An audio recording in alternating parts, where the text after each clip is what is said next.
ကုသိုလ်ကောင်းမှုအမြတ်တမ်းပြီးဝေဖို့ရန်ပြုလုပ်ကြတဲ့အခမ်းအနားမှာအလူရှင်တိုင်းကမ္ဘာကြီးတို့အေးကြီးနဲ့တကွအားလုံးသောမိသားစုဝင်များဖိမှန်တကပြုလို့ကြွရောက်လာကြတဲ့ဓမ္မမိတ်ဆွေပေါင်းတို့ကောင်းတို့ဤကိုတွင်ကိုပါနထာနာအိန္ဒိအိမ်ပါနထာနာဝိုင်းတွင်ဝိုင်းပါနထာနာတို့၌ဘေးဥပယံဆွေအန္တရမန်နဲ့များတို့ကင်းဝေးပြီးတော့ကိုယ်စိတ်နှပြရမှချမ်းသာခြင်းစီပွားရေးကျမ်းမာရေးဘာသာရေးစသည်တို့မှာလည်းပဲအဆအရာရာအစဉ်ပြေကြီးပွားတိုးတက်အောင်မြင်နိုင်ကြပါစေခြင်းဆိုတဲ့ကောင်းမြတ်တဲ့မင်္ဂလာတွေပြည့်စုံကြစေဖို့တန်ခါတော်ရှင်သူမြတ်တွေကပရိတရားတော်များရွတ်ဖတ်ချင်းမြတ်မှာဖြစ်ပါတယ်။ဒါကြောင့်အလိုချင်းတရားဓမ္မပေါင်းသူတော်ကောင်းတို့အနေနဲ့တန်ခါတော်အရှင်သူမြတ်တို့ရွတ်ဖတ်ပွားများတဲ့ပရိတရားတော်ပေါ်မှာယုံကြည်စွာနဲ့နာယူကြဖို့မေတ္တာရပ်ခံတိုက်တွန်းရပါတယ်။တန်ခါတော်ရှင်သူမြတ်တို့ဘုရားတပည့်တော်တို့ပရိတရားတော်ရွတ်ဖတ်တဲ့ကာမတမန္တမအစပြု၍မေတ္တာတို့ထို့နောက်ဝိဇ္ဇံကတို့ဘုရားကိုတရားကိုတန်ခါကိုစားရှိသည်တို့ကိုအစဉ်တိုင်းရွတ်ဖတ်ပွားများကြပါကုန်စို့တန်ခါတော်အရှင်သူမြတ်တို့ဘုရားတမန္တာစကဝါလေဒုဒရာကိစ္ဆံဒုဒေဝတာ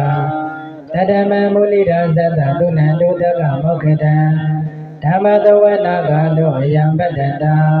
ဓမ္မသဝနာကလောအယံပတ္တန္တာဓမ္မသဝနာကလောအယံပတ္တန္တာနမောတတ္တဘဂဝတောရဟတောဓမ္မတံဗုဒ္ဓတ္တနမောတတ္တဘဂဝတောရဟတောဓမ္မတံဗုဒ္ဓတ္တနမောတတ္တဘဂဝတောရဟတောဓမ္မတံဗုဒ္ဓတ္တကရဏီယမတံကုသလေနယတတတံပဒံပိသမိစ္ဆာတကောဥစုသတုဝေသောသတ္တဗုဒ္ဓနတိမာနိတန္တောတကောသလူပရောသပဂိဇောသတလဟုကဟောတိတန္တေတရိယောသနိဘကောသဘဂံဘောကုလေသောအနန္တုဂိတောအသံကုဓမ္မစရိကိစီယေနဝိညုပရေဥပဝတိယောဒုက္ခိနောဝကိမိနောဝန္တုသဗ္ဗတတဘဝန္တုဒုက္ခိတတ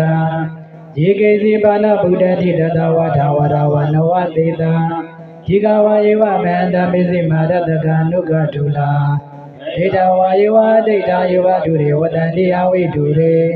ဘုဒ္ဓဝါသံဘဝေတိဝါသဗ္ဗတတဘဝံဒုက္ခိတတ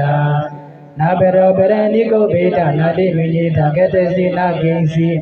ဇရောတနာပတိကပညာနိညမေညတဒုက္ခမိစ္ဆေယမာတယတနိယဗုဒ္ဓမာယုတာယကဗုဒ္ဓမေနုရခေဧဝံပိသဗ္ဗဗုဒ္ဓေတုမာနတဘဝေယပရိမာနံ